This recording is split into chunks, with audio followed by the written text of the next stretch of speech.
Wrestling up on FreeFM, ArrowFM, and MP. As always, I'm Grady, and unfortunately, live on Skype, we don't have Josh.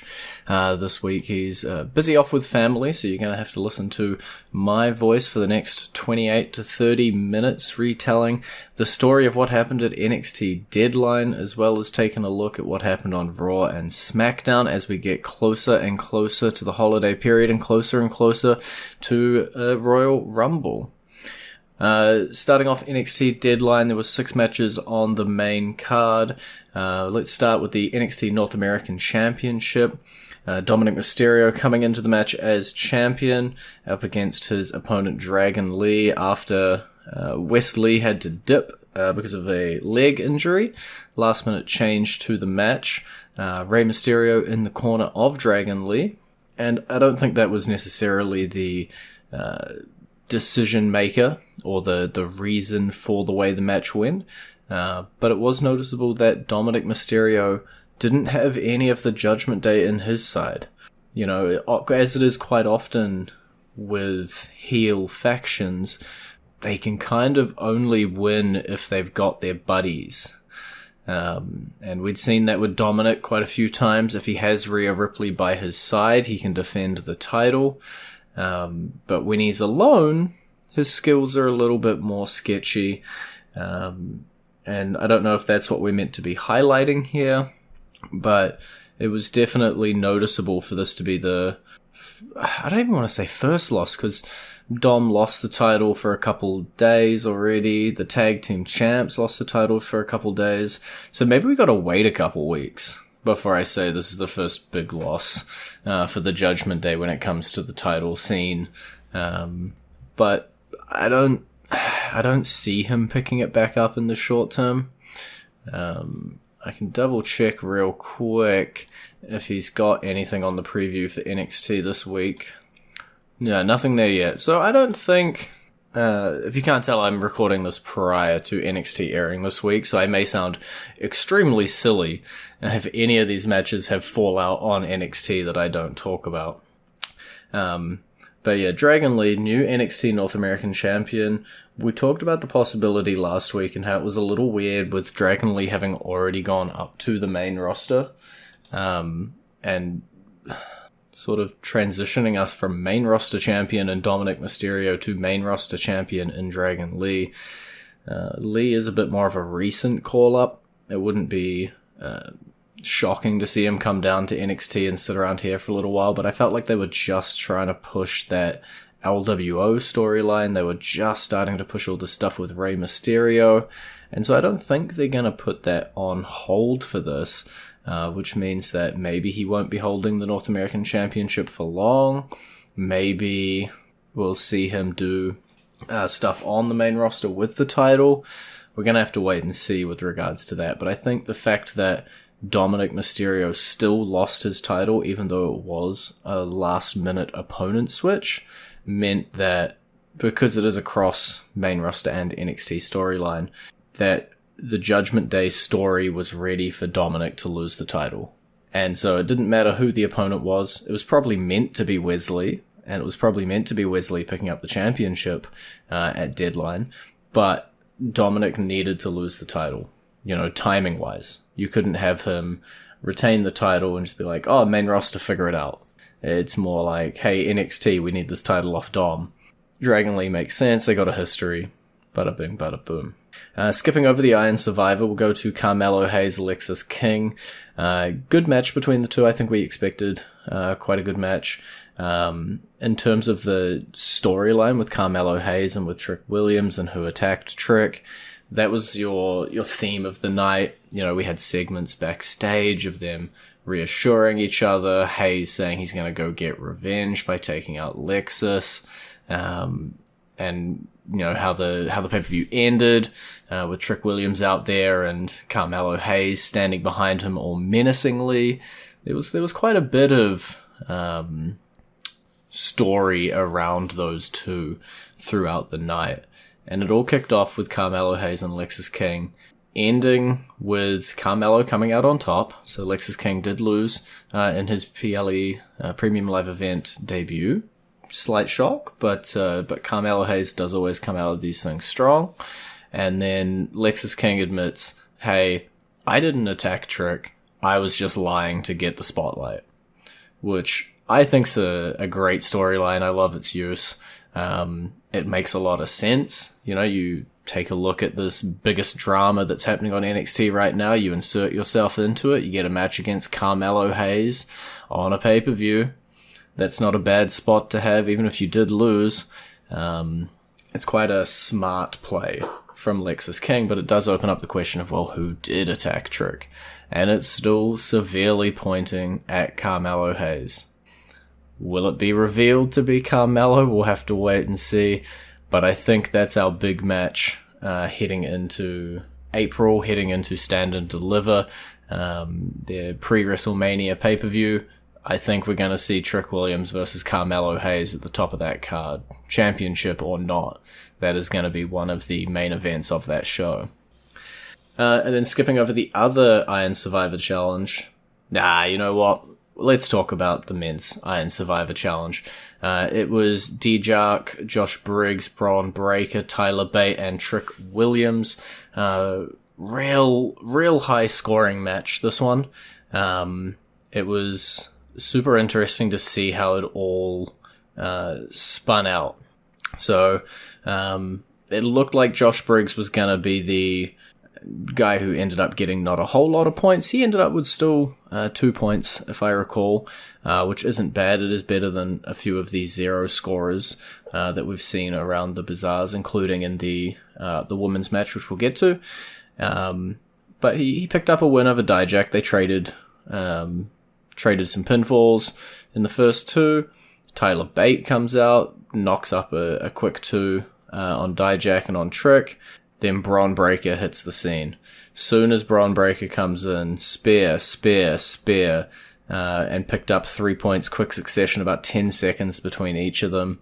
Braun Breaker still shocks me that he has not gone up to the main roster, that he hasn't done something outside of NXT. And I think we're all just sitting around waiting for it, because if you're keeping him out of the championship scene, which, spoilers, he didn't win this match, he is out of the championship scene at the moment, where does he sit? Because he is such a monster. He can obviously take losses in big matches like this where there's multiple people and everything, but do we want to be putting him in feuds like we were just doing with Von Wagner? He seems like he's been in a holding pattern since he's dropped out of that championship scene. I just don't quite know what they want to do with him. Are we just waiting for the Royal Rumble? I think that was Josh's theory last week. Seems highly likely that we could just be waiting for that. But Braun Breaker's still looking like a monster. Unfortunately, those are the last points he will score. And so, heading into the last, 4 minutes of the match, I think it was, it wasn't looking very good for Trick. The scoreline was 3-3-3-2-0, and it looked like it was going to be a three-way tie between Braun Breaker, Tyler Bate, and Dijak, which would have been interesting. You know, do we add extra time? Do we do golden point? Especially with a three-way tie. And then everything changed with a minute and a half left in the match. And I was watching this one live with my partner, and I'm sitting there and I'm like, I bet you Trick Williams is about to score a whole bunch of points. And originally I thought he was going to fall just short. You know, maybe score 2 in quick succession, can't get the third, or score 3, get himself into the tiebreak kind of scenario. But you just see him. So obviously 90 seconds in the penalty box when you're in an Iron Survivor Challenge. So in the last 90 seconds of the match, it is do or die. If you get pinned, you are out of the match for the rest of the match. Bit of a roll-up, gets Josh Briggs, 1, 2, 3, scores his first point, roll-up again on Dijak about 30 seconds later, scores himself a second point, and it was at this point where I started believing. He gets Tyler Bate straight after that with another one, and then it was like, alright, Braun Breaker, maybe he's gonna... Nope, he takes out Braun Breaker, and with 4 seconds left on the clock, he scores his 4th point, and ultimately comes out as the winner, and the number 1 contender for the NXT Championship at New Year's Evil, if I recall correctly. and gets that spotlight. You know, we've been saying Trick Williams is an amazing talent. We've been saying that he's going to do great things, especially after the Carmelo Hayes saga. He's still got that storyline to sort out, which is why I'm not entirely sure he'll end up taking the NXT Championship. Maybe they want this feud to be over the title. We'll have to see. But he's got some things to contend with. Some things that might be on the back of his mind heading into championship matches, especially with New Year's Evil just being around the corner. I think it's in about a month. Then NXT Vengeance Day after that in February, and then I think it is Stand and Deliver in April. Got a bit of a run for NXT special events. But yeah, it was something special seeing Trick Williams score 4 points in the last 90 seconds. There was like one of two ways after he pinned Tyler Bate that it was going to go, and I really wasn't sure. Were we going to see Trick Williams score the 4th point, taking out every single member, or were we going to see Braun Breaker crush the dreams of everybody watching? And I kind of thought we might see Braun Breaker crush dreams, but it was just a high knee taking out Braun just enough to be able to score with 4 seconds left. Not a lot of time on the clock when Trick came out the winner. But that is going to also be our entrance theme of the week. I didn't ask Josh what theme to play. For those who don't know, for the last 10 years, it's been Josh's job to pick the entrance theme that plays every episode. But I'm pretty sure he would have picked Trick Williams, 99% sure. So we're going to play Trick Williams' entrance theme, playing for you right about now.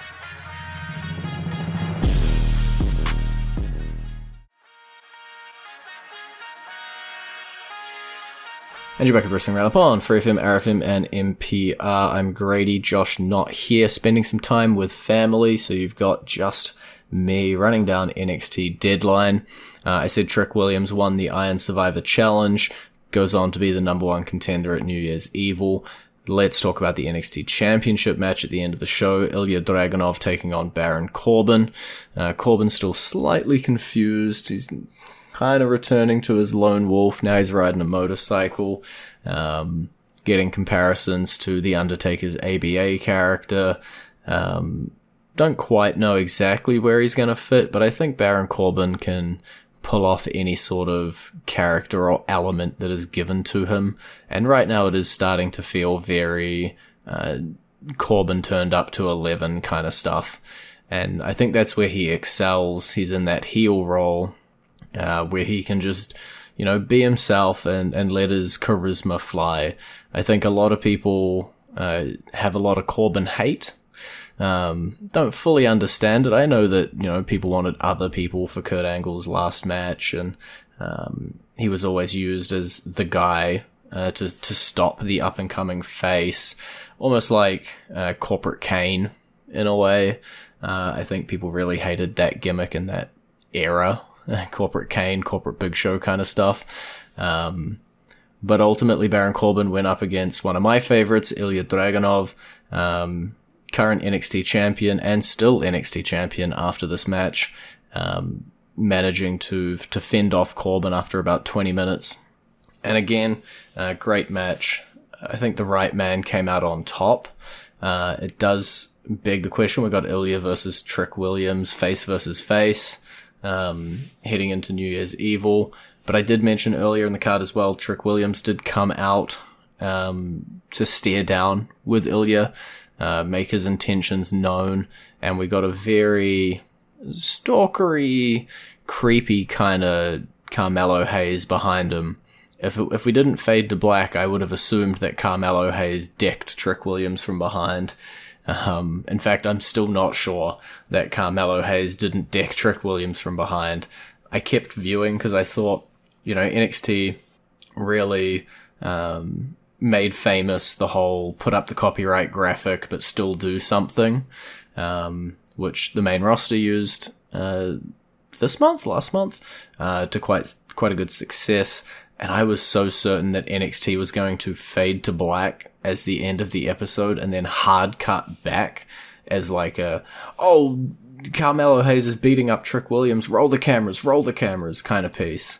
And I thought that was going to be the next element of the copyright symbol not meaning anything, but one more day, one more week that Hayes and Williams have not fully blown up, and we'll have to see how they end up rolling out their feud. So we talked a lot about the women's division. Of the men's division. Let's talk a little bit about the women's division. 2 matches they had on the card. Kiana James, Roxanne Perez in a steel cage. Talk about that one first. Roxanne Perez, another one who don't quite know what she's doing in NXT at the moment.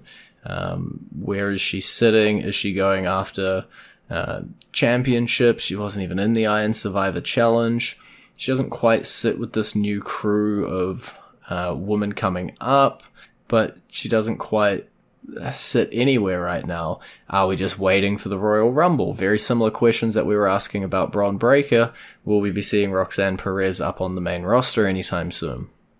And I'm not entirely sure, but her whole purpose in the steel cage match was to put over Kiana James. And, it went pretty much the way I think everybody expected. I think last week we both predicted that Kiana James would be walking out with the championship. It just made the most sense out of what we had. But yeah, a bit of a cool finish with the way it worked, but I don't know.